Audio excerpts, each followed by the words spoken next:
Hey everyone, Maestro here. I am the football enthusiast. Today I'm going to be previewing the Bayern Munich vs PSG second leg UCL tie at the Allianz Arena. So as I'm sure you're aware of, this is the second leg, like I just said. First leg finished 1-0 to Bayern at the Parc des Princes. I gave my review, my thoughts on that game. Thought PSG were defensively as bad as ever and kind of just flat and seemingly essentially just the same motto as always, where the offense, Messi, Mbappe, Neymar just kind of improvise and just kind of go on the flow, and there's just really no plan. And then midfield gets dominated as always, and the defense gets sliced open. To be fair, the defense wasn't that bad against Bayern as a whole, but the goal they scored was terrible marking. That was my initial quick thoughts on the first leg. Second leg, now it's 1-0 down. Now, if you don't know, let me just start by saying there is no away goal rule anymore. I believe it was taken out last season, wasn't it? Was it this season or last season when they took out the away goal rule? I'm not entirely sure. I think it was last season. So, with that being said, Bayern Munich's away one goal is just a goal. They're just winning 1-0. Now, of course, they still are in pole position here. They still should be the favourites, is at the Allianz Arena. They took a win away from home. You'd imagine, with that being the case, they can surely at least get a draw at home, which would take them through. But I'm thinking for PSG, I'm somewhat optimistic. Let's start by understanding the lineups. So this will be the predicted lineups. This right here, I mean, look, Bayern, we all know Bayern. I guess the only thing to mention right now is that Mane should be back. We all know how good he is. He's had a good start, I think, to his career at Bayern Munich. He's still a good player. Dangerous player. Any other changes? Well, I mean, Müller starting, that is a change, isn't it? I believe Choupo-Moting, did he not start in the game before? I might be way off here. But look, doesn't really matter. I want to talk mostly about PSG and how I think they'll play. So it's not a secret. Neymar won't be here. There was a hope that maybe he could make this fixture, but I believe we're hearing from yesterday that he'll be out for the rest of the season. So he won't be back for this game. He won't be back for the next Champions League game if they even get through. Sorry about that. And I just kind of want to talk about that. Let me start by saying, I believe Neymar is still a world-class footballer, a fantastic footballer that can affect the game unlike many others. He has that talent, he has that ability where he can just change the tide of the game on his own will. But watching PSG this season, because these past 2-3 weeks they weren't the only time that Neymar wasn't playing. So there have been a few examples of PSG without Neymar, and it's maybe crazy to say this, but I'll say it, then I'll explain. There is a possibility that they are better without Neymar. Reason being, there's an expression called too many cooks. When you have too many cooks in the kitchen, nothing really gets done. Everyone's kind of always overlapping each other and getting in each other's way. You need, sometimes less is better. And when Neymar doesn't play on the pitch, the usage rates, the amount of times that Messi and Mbappe get on the ball is higher. And whilst like I said before, Neymar is still world class, I believe Messi and Mbappe are far more efficient and far more effective. I believe they can damage the opposing teams better than Neymar can.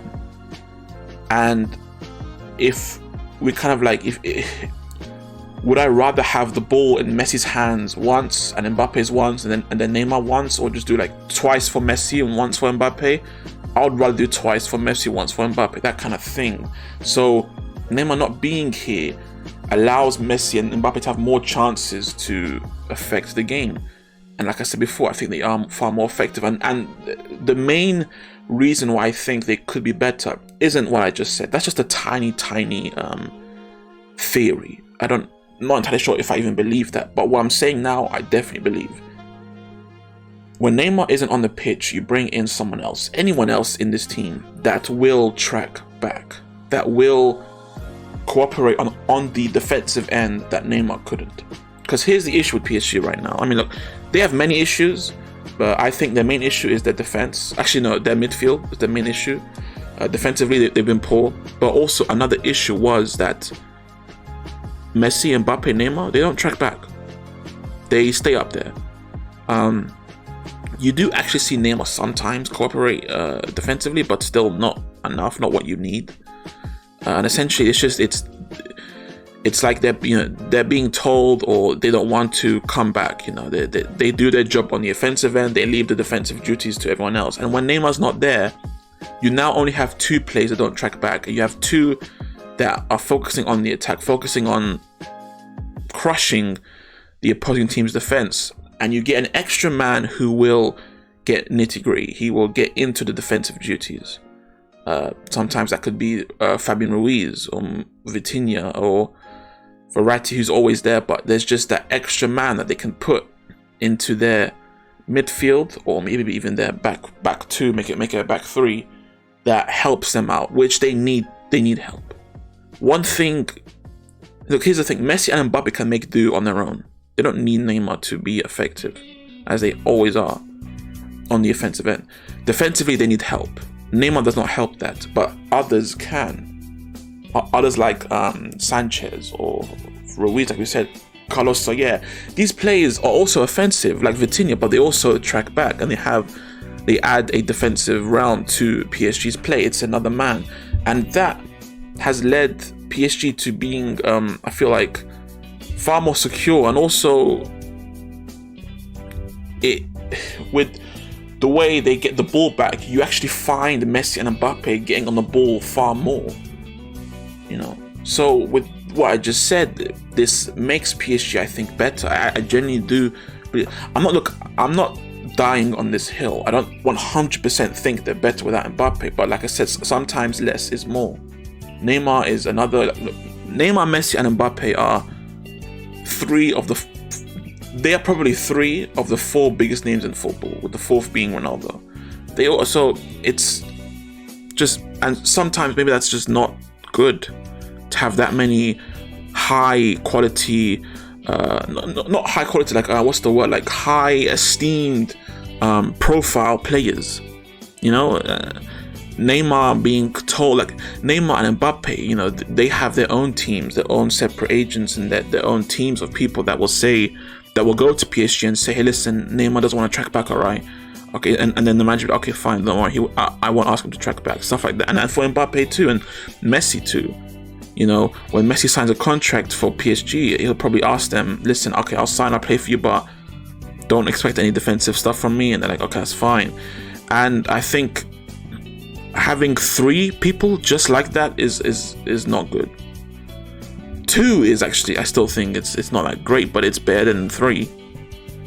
So yeah, the extra man in defense will help them, and I think it makes them better. And watching PSG in recent weeks, since the Bayern tie, the Bayern first leg, they look better without Neymar. It's just how I feel. And now let's talk about how I think this game's gonna go with what I just said, with the fact that Neymar is still isn't gonna play. Like I said before, I am optimistic for PSG. I do think they can win this, and that I think this because of two reasons. Number one, I don't think Bayern are that great. I don't think they're as good as people say they are. They are a good team. Don't get me wrong, but they have the issues as well. They defensively at times they do seem a bit open. Offensively, they don't seem to be as creative as always, and they are without, Sommer's a fine goalie, but he isn't Neuer, so there's that issue too. So Bayern have the issues as well, and the second reason is, it's the same reason why PSG can beat anyone. They have Messi and Mbappe. In my opinion, Messi and Mbappe are the two best players in the world. I even Messi at 34, 35, I still think him alongside Mbappe are the two best players in world football. And when you have that, everything is open for an opinion. They can beat anyone. There is no defense that they can't crush when you have players of that caliber. The issue is, will they be secure at the back? Will the midfield fight back against Bayern? In the first leg, the midfield got dictated completely by Goretzka and Kimmich. In the second leg, they need to take a commanding stand here, stand up to them and kind of push back on them. That's the issue, and I'm gonna go ahead and bet on that. Maybe I'm being an idiot here, but I'm just gonna go out. It can go either way, but my full prediction is 3-1 PSG. I think PSG will be winning 3-1. I'm not set on that. If this game finishes 3-1 Bayern, not surprised at all. Not surprised at all. But also, if it finishes 3-1 PSG, I won't be surprised. It's my prediction, in fact. Reason being is, I already said, I think Messi and Mbappe will be up for it. I think they'll be on song, and it will be a tough time for Bayern. And I'm betting on players like Ramos, Marquinhos, and their leadership alongside Verratti to kind of get everyone else in the midfield and defense on track, and be good enough to get everyone to be as secure as they need. Bayern will score, it's Allianz, but if they can hold them to 1, I will bet on Messi and Mbappe getting to 3. So yeah, that's my prediction. I'm not dead set on it. I think this is a great match. Can't wait to watch. My post-match reaction will be coming up after the game, probably the next day after. But yeah, that's the video, guys. I hope you guys enjoyed. If you like, please leave a like. If you want to see more, please subscribe for more. Take care of yourself. Have a great day. Cheers. See you later.